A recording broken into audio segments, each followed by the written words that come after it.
इन्नल्लाह व मलाइकतहु युसल्लूना अलन नबी या अय्युहल्लज़ीना आमनू सल्लु अलैहि व सल्लिमू तस्लीमा। अल्लाहुम्मा सल्लि अला सय्यिदिना मौलाना मुहम्मद व आलिहि व सल्लिम अफ़ज़ल सलावातिका व अदद मालूमातिका व बारिक वसल्लिम। सामईन मुहतरम अज़ीज़ान गिरामी, अल्लाह तबारक व तआला ने अपने नबी महबूब रब्बुल आलमीन रहमत आलम अलैहिस्सलातु व तस्लीम पर कुरान करीम नाज़िल फरमाया और उस कुरान को रहती दुनिया तक के लिए महफूज कर दिया गया ताकि इंसान उसको पढ़कर समझकर उसमें गौर करके उससे रहनुमाई हासिल करें, उससे हिदायत हासिल करें और उसके बताए हुए तरीक़े पर चलकर दुनिया व आखिरत की कामयाबी और कामरानियाँ हासिल करें। दौरे हाजिर में हर इंसान बिलखुसूस मुसलमान बेइंतहाई खसारे की ज़िंदगी गुजार रहा है। दीनी और दुनियावी एतबार से जो पस्ती, जो कमज़ोरी मुसलमानों को लाहिक है वो नाकाबिल बयान है।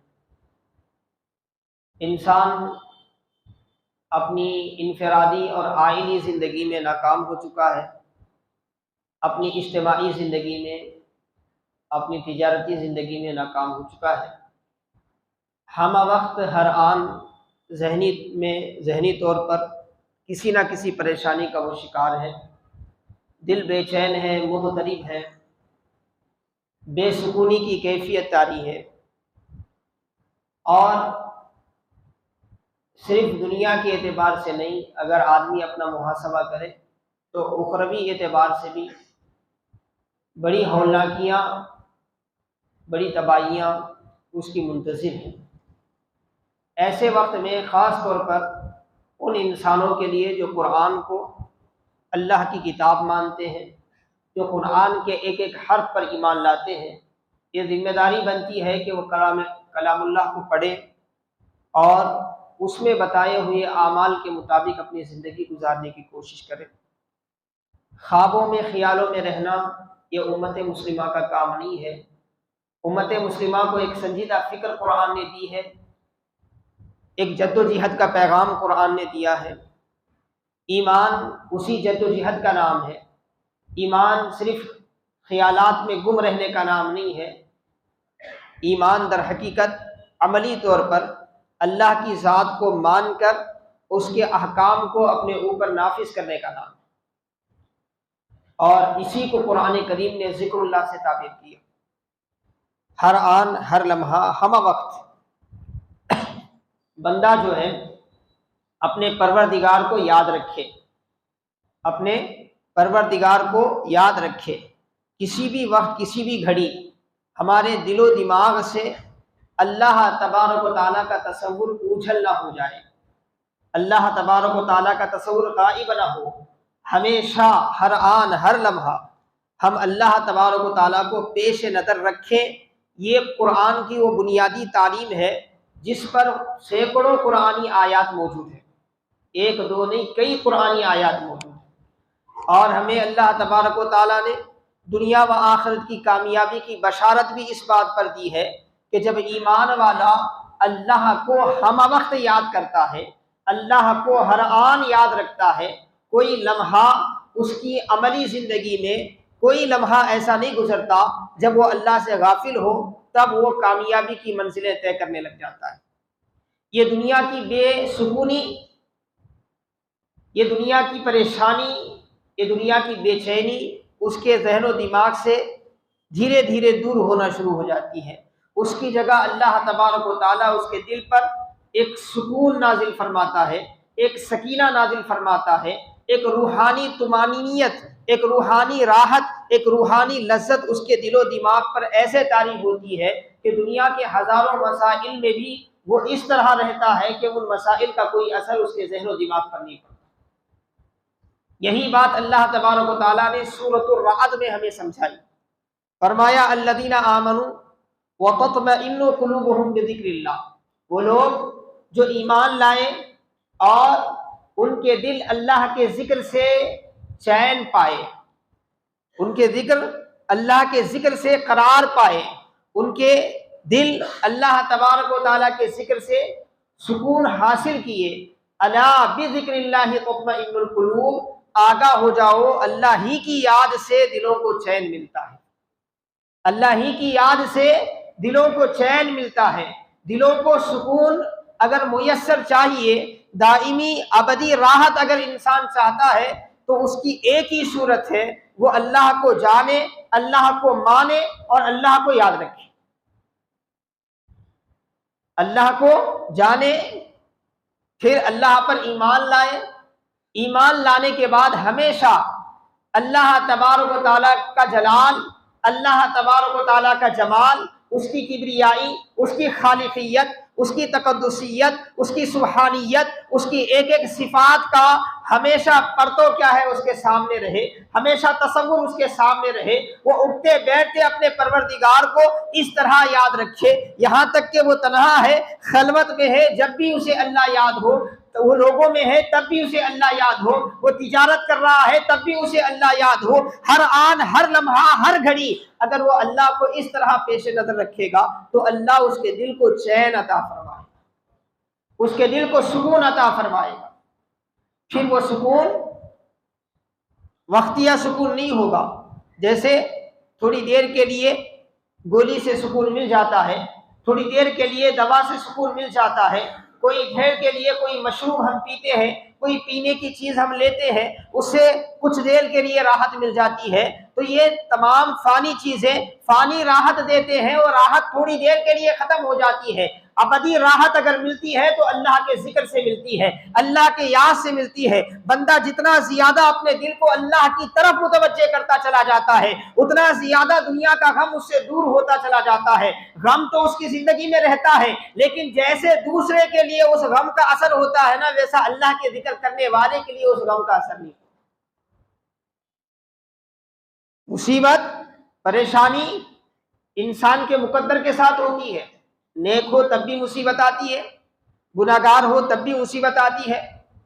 गुनाहगार को मुसीबत, कुरान और हदीस का मफहूम यह है कि गुनाहगार को मुसीबत उसके गुनाहों की वजह से आती है, उसकी नाफरमानियों की वजह से आती है, ताकि उन मुसीबतों को देखकर वो अपनी नाफरमानियों का जायजा ले, तौबा करे, अल्लाह की तरफ रुजू हो जाए।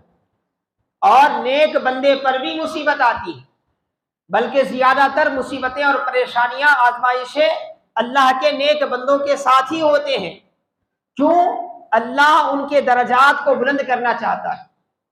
चुनांचे तिरमिज़ी शरीफ की हदीस पाक है, प्यारे आका अलैहिस्सलाम ने फरमाया, रब्बे करीम अपने बंदे के लिए कोई आला दर्जा मुंतखब फरमाता है, बंदा अपने अमल से उस दर्जे तक नहीं पहुंच सकता, अपनी नमाज से, अपने रोजे से, अपने जिक्र से, अपनी इबादत से उस दर्जे तक नहीं पहुंच सकता, तो अल्लाह तबारक व तआला उस बंदे पर मुसीबत नाजिल करता है, उसे आजमाइश में डालता है, उसे इब्तिला में डालता है। उस आजमाइश में बंदा साबित कदम होता है, सब्र करता है, अल्लाह की दात पर एतमाद करके उस मुसीबत का सामना करता है, तो उस सब्र के बदले अल्लाह तबारक व तआला वो दर्जा जो किसी और इबादत से हासिल नहीं हो सकता था अता करता है।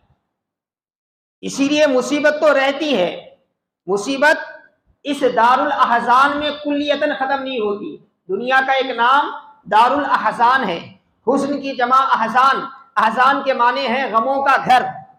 दुनिया गमों का घर है, यहाँ हर अच्छे को भी गम लाहक होता है, बुरे को भी गम लाहक होता है, लेकिन जिक्रुल्लाह करने वाले की कैफियत क्या है? मेरे आका अलैहिस्सलाम फरमाते हैं, जिक्रुल्लाह करने वाले की कैफियत, अल्लाह को याद रखने वाले की कैफियत, अल्लाह तबारक तआला को हम वक्त अल्लाह की तरफ मुतवज्जे रहने वाले की कैफियत क्या होती है? मेरे आका अलैहिस्सलाम फरमाते हैं, हदीस सही है सिहा सित्ता की, मेरे रसूल अलैहिस्सलाम ने फरमाया, जो अल्लाह को याद करता है, जो अल्लाह को याद रखता है, उसकी मिसाल और उसकी मिसाल जो अल्लाह के जिक्र से गाफिल हो जाता है, जिसके ज़हनो दिमाग से अल्लाह का तसव्वुर उठ जाता है, अल्लाह का ख्याल निकल जाता है, उस गाफिल और उस जाकिर के दरमियान फर्क क्या है? तो मेरे आका ने फरमाया, जिंदा और मुर्दे के दरमियान जो फर्क है वही जाकिर और गैर जाकिर के दरमियान। अल्लाह को याद करने वाले और अल्लाह को याद न करने वाले के दरमियान वही फर्क है जो एक जिंदे और मुर्दे के दरमियान है। जो अल्लाह से गाफिल हो जाता है तो अपनी सारी सलाहियतों के बावजूद उस पर मुर्दापन तारी हो जाता है, वो सर से लेकर पैर तक जिंदा होकर भी मुर्दा हो जाता है। और जो अल्लाह के जिक्र में मशगूल हो जाता है, अगर उस पर मौत भी आती है तो मौत के बाद भी अल्लाह एक रूहानी हयात उसे अता फरमाता है, एक रूहानी जिंदगी उसे अता फरमाता है। इसीलिए कुरान करीम में नमाज का जिक्र आया तो साथ ही साथ ये बता दिया गया कि नमाज क्यों है। बोले नमाज अल्लाह को याद करने के लिए, नमाज अल्लाह को याद करने के लिए। कुरान क्यों? बोले कुरान अल्लाह से मुनाजात करने के लिए। दुआ क्यों? दुआ अल्लाह से तलब करने के लिए है। हज क्यों? बैतुल्लाह का तवाफ इसलिए है ताकि तवाफ खाने काबा का करे और दिल जो है वो खाने काबा का जो मालिक है अल्लाह तबारक व तआला की तरफ मुतवज्जे रहे। हर चीज इबादत की जितनी भी चीजें हैं, इसीलिए अल्लाह तबारक व तआला ने कुर्बानी के हवाले से कुरान में फरमाया लन यनालल्लाह लुहुमुहा वला दिमाउहा वलाकिन यनालुहु तक़वा मिनकुम। अल्लाह तबारक व तआला ने फरमाया क्या ये जो कुर्बानियां तुम दे रहे हो, जानवर को अच्छा खरीदा जाए, कीमती खरीदा जाए, हम अपने लिए जो पसंद करते हैं उससे भी बेहतर लाकर अल्लाह की राह में कुर्बान किया जाए, गाय की शक्ल में, ऊंट की शक्ल में, बकरे की शक्ल में उसको कुर्बान किया जाए। सवाल पैदा होता है क्या ये कुर्बानी का गोश्त अल्लाह तक पहुंचता है? क्या इसका खून अल्लाह तक पहुंचता है? क्या इसका चमड़ा अल्लाह तक पहुंचता है? तो अल्लाह ने इन सारे उठने वाले सवालात का जवाब देते हुए फरमाया लन यनालल्लाह लुहुमुहा वला दिमाउहा, हरगिज हरगिज उसका गोश्त और उसका खून अल्लाह को नहीं पहुंचता, अल्लाह तक नहीं पहुंचता। अल्लाह की बारगाह में उसका गोश्त नहीं पेश किया जाता, अल्लाह की बारगाह में उसका खून पेश नहीं किया जाता। वलाकिन यनालुहु तक़वा मिनको, फिर पेश क्या होता है? कुर्बानी देने वाले की दिल की कैफियत अल्लाह की बारगाह में पेश की जाती है। वो किस कदर अल्लाह की मोहब्बत में डूबकर, अल्लाह की तरफ मुतवज्जे होकर अपने उस माल को अल्लाह के नाम पर कुर्बान कर रहा है, ये चीज क्या है? अल्लाह की बारगाह में पेश की जाती है। इसी को जिक्र कहते हैं।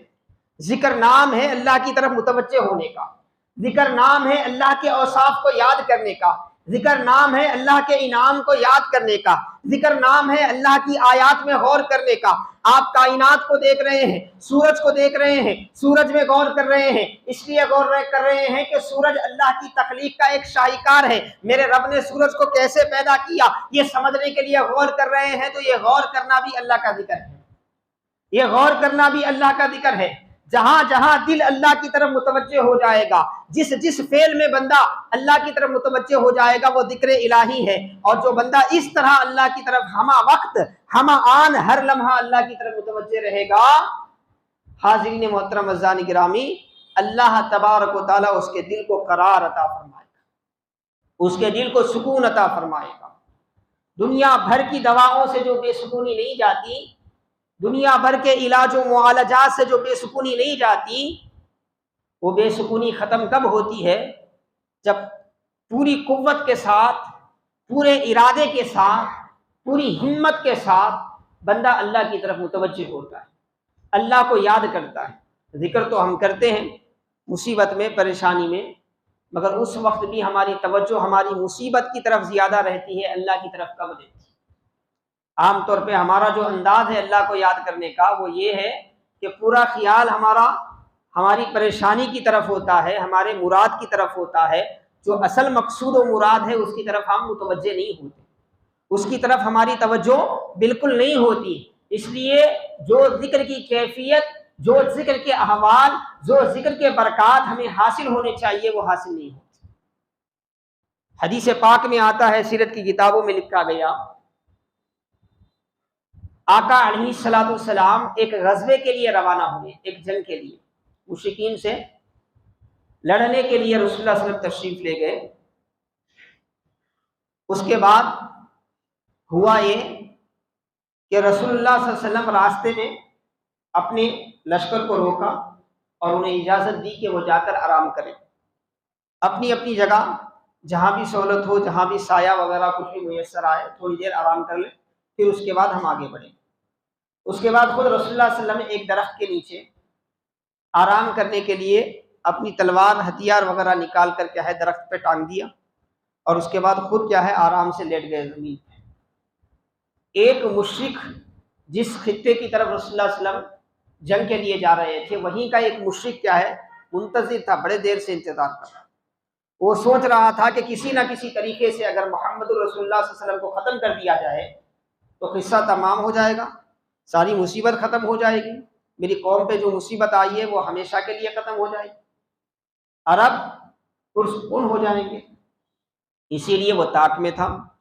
जैसे ही उसने देखा कि रसूलुल्लाह सल्लल्लाहु अलैहि वसल्लम के अस्हाब मुतफर्रिक हो गए हैं, मुंतशिर हो गए हैं, अलग अलग हो गए हैं, जुदा जुदा हो गए हैं और रसूलुल्लाह के आसपास कोई भी नहीं और खुद रसूलुल्लाह सल्लल्लाहु अलैहि वसल्लम लेट गए हैं, आंख बंद हो गई है और हथियार भी पास नहीं है, उठकर वो हथियार तक भी पहुंचे काफी वक्त होगा, सब सारा मामला उसने देखा, सारा सिचुएशन उसने देखा, तो आहिस्ता से दबे कदम आया और रसूलुल्लाह सल्लल्लाहु अलैहि वसल्लम की मियान से आप ही की तलवार उसने निकाल कर अल्लाह के वसल्लम के सरहाने आकर कहने लगा कि ए मोहम्मद, अब तुम्हें मुझसे कौन बचाएगा, ए मोहम्मद अब तुम्हें मुझसे कौन बचाएगा। हाज़रीन मोहतरम अज़ान गिरामी, कैफियत बिल्कुल ऐसी है, अचानक दूर दूर सहाबा हैं, आवाज भी नहीं दे सकते, काफी वक्त हो चुका है, कई सहाबा गालिबन सो भी गए होंगे और रसूलुल्लाह सल्लल्लाहु अलैहि वसल्लम सबसे हटकर एक अलग झाड़ी के नीचे आप आराम कर रहे हैं, हथियार भी नहीं और खुद आपका हथियार दुश्मन लिए सर पर नंगी तलवार लिए ठहरा है और पूछ रहा है कि मोहम्मद मुझसे कौन बचाएगा।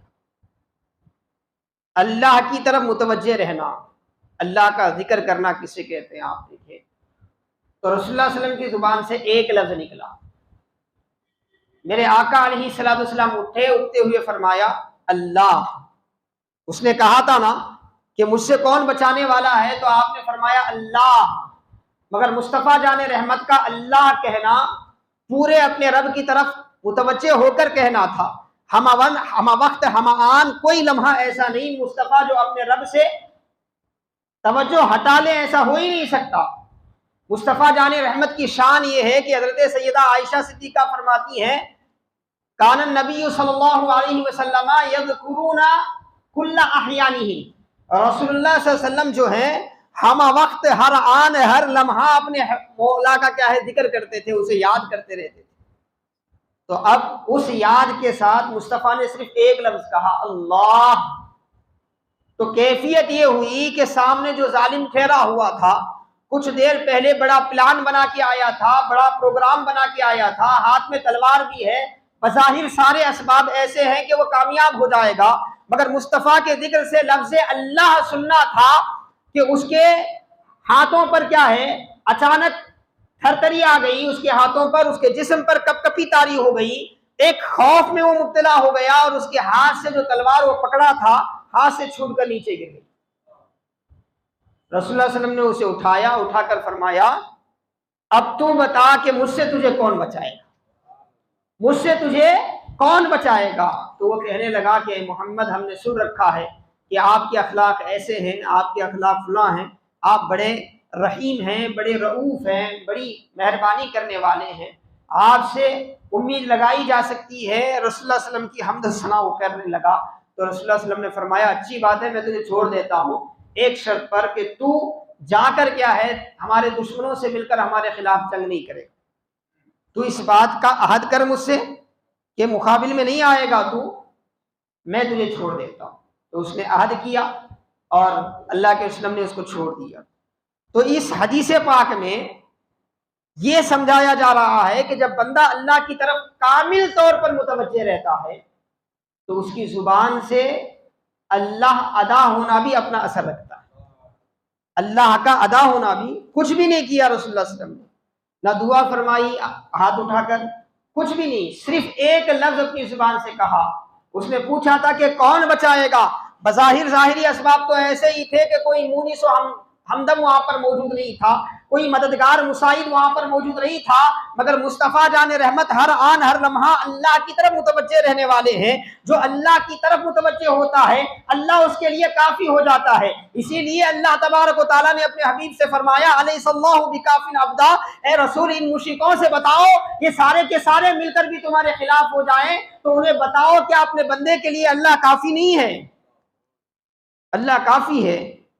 तो वो यकीन, वो तवज्जो से जब बंदा अल्लाह का जिक्र करता है ना तो उसके अपने असरात होते हैं। कुरान की आयत अपनी जगह बरहक है और उसका एक एक लफ्ज मबनी बरहक है, सदाकत पर मबनी है। जिन्हें तजर्बा करना है इस्तिकामत के साथ, तवज्जो के साथ, जाहिरी तहारत के साथ साथ अपने दिल को भी तहारत से पाक करें, अल्लाह की तरफ मुतवज्जे हों। क्योंकि तज़ब्ज़ुब जो है, तरद्दुद, बेयकीनी का जो आलम होता है ना, ये बेयकीनी के आलम में, उस आलम में किया गया कोई फैसला असर नहीं देता। ना सिर्फ फैसला बल्कि कोई इबादत भी असर नहीं करती, कोई इबादत भी असर नहीं करती। मुनाफिकीन नमाज पढ़ते थे मुस्तफ़ा जान रहमत के पीछे, मुनाफिकीन रोजा रखते थे रसूलुल्लाह सल्लल्लाहु अलैहि वसल्लम के साथ, सारी इबादतें रसूलुल्लाह सल्लल्लाहु अलैहि वसल्लम के साथ वो करते थे, मगर उन इबादतों का असर उन पर वैसा नहीं होता था जैसे सिद्दीक़ अकबर पर होता था, जैसे फारूक आदम पर होता था, जैसे उस्मान ज़ुन्नुरैन और मौलाए मुश्किल कुशा पर होता था। क्यों? क्योंकि ये मोमिन खालिसतन लिल्लाह अल्लाह की तरफ मुतवज्जे होकर नबी के साथ इबादत करते थे। वो मुनाफिक थे, तरद्दुद में डूबकर, शक में डूबकर, बेयकीनी के आलम में। वो कुरान पढ़ते थे, उन्हें कुरान पर यकीन नहीं था। वो मुस्तफ़ा को देखते थे, मोहम्मद रसूलुल्लाह पर यकीन नहीं था। वो नबी के पीछे नमाज पढ़ते थे मगर नबी की ज़ात पर और नबी के खुदा पर उन्हें यकीन नहीं था। ये तरद्दुद, ये तशक्कुक जो है उनके अंदर, ये बेयकीनी की कैफियत जो है वो उन्हें इबादत की बरकतों से महरूम कर दी थी। आज मुस्लिम मुआशरे की भी वही हालत है। हम नमाज पढ़ते हैं, नमाज जिस यकीन की कैफियत में हमें पढ़नी चाहिए उस यकीन की कैफियत में हमारी नमाज नहीं है। कुरान हम पढ़ते हैं लेकिन जिस यकीन की कैफियत में कुरान की तिलावत होनी चाहिए वो यकीन की कैफियत हमारे जिंदगी से मफकूद है। रोजे की वही कैफियत है, हज की वही कैफियत है, दीगर इबादात की वही कैफियत है। इसलिए वो असर जो हमारे सल्फ़े सालिहीन ने इबादात का जिक्र का हासिल किया वो असर हमारे अंदर नहीं पैदा हो रहा। लेकिन ये हकीकत है अपनी जगह, बंदा अगर मुस्तकिल मिजाजी के साथ करता रहे तो बराबर उसका असर खुलता है, बराबर बंदे को क्या है उसकी बरकतें नसीब होती। इमाम गज़ाली रहमतुल्लाह अलैह फरमाते हैं अल्लाह के जिक्र से गाफिल करने के लिए शैतान मुख्तलिफ हरबे इस्तेमाल करता है। उनमें से एक हरबा ये भी इस्तेमाल करता है जब बंदा इब्तिदाअन गफलत से निकलकर अल्लाह का जिक्र करना चाहता है तो वो लज्जतें, वो बरकतें उसे बज़ाहिर महसूस नहीं होती, तो शैतान उसके दिल में ख्याल डालता है। क्या ख्याल डालता है? भाई ये काम मुझसे नहीं होगा, मेरे करने से कुछ नहीं होने वाला और मैं कुछ भी करूं कोई फायदा नहीं होगा। पहले ही से जहन में ये बात बिठा देता है। अब उसके बाद इमाम गज़ाली फरमाते हैं शैतान का ये वसवसा इंसान के साथ होता है तो उसके साथ तीन तरह के इंसान होते हैं। तीन तरह के इंसान, मिसाल के तौर पे वो अल्लाह का जिक्र करना चाहता है जुबान से, तो शैतान दिल में डालता है कि भाई जुबान से 100 मरतबा बोलेगा, 200 मरतबा बोलेगा, 1000 मरतबा अल्लाह का जिक्र करेगा, क्या फायदा होगा तुझे? तो उससे कुछ फायदा होने वाला नहीं है। बोले फलां बुजुर्ग को हुआ था, फलां सहाबी को हुआ था। भाई वो सहाबी थे, वो बुजुर्ग थे, तुमको क्या फायदा होने वाला उससे? शैतान इस तरह का वसवसा दिन में 24 मरतबा डालता है, बल्कि 24,000 कहें तो कम है। आज के मुआशरे में ये तकरीबन हमारे दरमियान के 99% लोगों की हालत है। खैर की तरफ उन्हें बुलाया जाए, खैर की तरफ उन्हें माइल किया जाए तो शैतान फौरी उसके जहन में बात डालता है कि भाई मेरे करने से कुछ नहीं होने वाला, मेरे करने से कुछ नहीं होगा। अल्लाह ताला ने कुरान में तो ये नहीं फरमाया कि मेरा जिक्र सिर्फ औलिया करें, मेरा जिक्र सिर्फ अंबिया करें, मेरा जिक्र सिर्फ सहाबा करें, मेरा जिक्र सिर्फ शुहदा करें, बल्कि अल्लाह ने तो ये फरमाया कि नादानो मेरा जिक्र तो वो है व इन मिन शैइन इल्ला युसब्बिहु बिहम्दी, कायनात में कोई चीज ऐसी नहीं है जो मेरा जिक्र ना करती हो। ये अलग बात है कि इंसान को उनकी आवाज सुनने की सलाहियत अल्लाह ने नहीं दी है। ये जो लकड़ी है, ये लकड़ी भी अल्लाह का जिक्र कर रही है, जो मैक है ये भी अल्लाह का जिक्र कर रहा है, कायनात का जर्रा जर्रा कुरान कहता है अल्लाह का जिक्र कर रहा है। कल भी करता था, आज भी कर रहा है, और जब तक उसका वजूद है वो अल्लाह का जिक्र करता रहेगा। हाँ, अल्लाह करम कर दे तो कभी उसकी कैफियत भी खुल जाती है। मिशकात जुजाजा वगैरह में रिवायतें मौजूद है हज़रत अबू दरदा वगैरह की। अल्लाह के वसल्लम के ज़माने में ऐसा भी होता था कि सहाबा जब खाना खाने के लिए बैठते थे तो जो ग़िज़ा खाई जा रही है उसके दाने तस्बीह करते हुए अपनी कानों से सुनते थे। उनका खाना जो तस्बीह कर रहा है ना, बस औकात सुनाई देता था उन्हें। नबी पाक अलैहिस्सलाम का पाकीज़ा ज़माना था तो अल्लाह ने हिजाबात हटा दिए तो ये सारी कैफियतें उनके सामने थी। यही वजह थी कि दरख्तों को कलमा पढ़ते हुए भी सुना सहाबा ने, कंकरियों को कलमा पढ़ते हुए भी सुना सहाबा ने। ये उसी वक्त का मामला नहीं था, वो तो दायमी हालत थी, उस वक्त हमको सुनाई दिया। इंसानियत के कान को अल्लाह ने आशना करवाया कि देखो तुम ही अल्लाह का जिक्र नहीं कर रहे हो, कायनात के हर मखलूक अल्लाह का जिक्र करती है। अलग बात है अल्लाह तुम्हारे जिक्र को सबसे ज्यादा पसंद करता है। ये अल्लाह का करम है कि अल्लाह इंसानों से अपने जिक्र को सुनना चाहता है, ये उसका करम है। वरना कायनात की हर शय हम वक्त, हर आन, हर लम्हा उसका जिक्र कर रही है। एक लम्हे के लिए फरिश्ते उसकी नाफरमानी नहीं करते। कितने हैं फरिश्ते? कायनात की सारी मखलूक एक हिस्सा तो 9 हिस्से क्या है फरिश्ते हैं। सारी कायनात एक हिस्से में आ जाती है तो उसके 9 गुना ज्यादा जो है फरिश्ते हैं, वो अल्लाह का जिक्र कर रहे हैं। तो शैतान ख्याल डाल दिया कि भाई क्या नहीं होने वाला। तो इमाम गजाली फरमाते हैं उसका ये वसवसा आता है हर जाकिर को, लेकिन उसके साथ मामला करने वाला 3 तरह के लोग होते हैं। पहले नंबर में वो जो शैतान का शिकार हो जाता है, वो कहता है कि भाई हाँ सही बात है, मैं जिक्र करूंगा तो कुछ फायदा नहीं होगा, मेरा जुबान से अल्लाह अल्लाह बोलना कोई असर नहीं करेगा, मेरा अल्लाह को याद करना कोई असर नहीं करेगा, मेरा सजदा करना कोई असर नहीं करेगा, मेरा नमाज पढ़ना कोई असर नहीं करेगा, इसीलिए छोड़ दो। शैतान यही चाहता था और ये शैतान के बहका में आकर वही कर दिया। दूसरा बंदा वो होता है शैतान के इस वसवसे से ये करता है कि भाई अगर मेरा दिल मुतवज्जे नहीं हो रहा है, मैं पूरे तौर पर वो कमाल हासिल नहीं कर पा रहा हूं जो अल्लाह के नेक बंदे हासिल करते हैं, तो भी क्या हुआ, जितनी देर मैं अपनी जुबान से अपने रब का नाम लूंगा वो फायदे से खाली नहीं होगा, वो बरकत से खाली नहीं होगा, वो अल्लाह के जिक्र में लग जाता है। तीसरा बंदा तो उससे भी आगे है, वो कहता है कि अच्छी बात है, शैतान ने बड़ी अच्छी बात सुधारी, सिर्फ जुबान से मैं अल्लाह को याद करूंगा तो असर नहीं होगा, दिल से भी मुझे अल्लाह अल्लाह कहना चाहिए। दिल से वो अल्लाह की तरफ मुतवज्जह हो जाता है, दिल से वो अल्लाह की तरफ मुतवज्जह हो जाता है। तो हाज़रीन मोहतरम अज़ीज़ान गिरामी, अल्लाह ने फरमाया अल्लज़ीना आमनू व तत्मइन्नु कुलूबुहुम बिज़िक्रिल्लाह, जो ईमान वाले हैं वो तत्मइन्नु कुलूबुहुम बिज़िक्रिल्लाह, अल्लाह फरमाता है उनके दिल अल्लाह की याद से करार पाते हैं, सुकून मिलता है, चैन मिलता है। अला बिज़िक्रिल्लाहि तत्मइन्नुल कुलूब, आगा हो जाओ, बेशक अल्लाह के जिक्र ही से दिल को चैन मिलता है। हमें अल्लाह का जिक्र करते ही रहना चाहिए, अल्लाह की तरफ मुतवज्जे रहना ही चाहिए। क्यों? क्योंकि मेरा रब फरमाता है, हदीस कुदसी है, हदीस कुदसी का मतलब ये होता है कि मजमून रब का होता है, मुस्तफ़ा बयान करने वाले।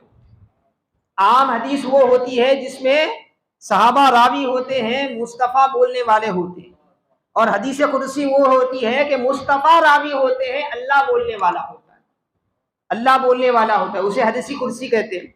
बुखारी और मुस्लिम वगैरह की रिवायत मुत्तफक अलैह है, मेरे आका ने फरमाया मेरे रब का मामला तो ये है कि जब बंदा उसे याद करता है तो मेरा रब फरमाता है जब मेरी याद में उसके लब हरकत करते हैं तो मैं उसके साथ होता हूँ।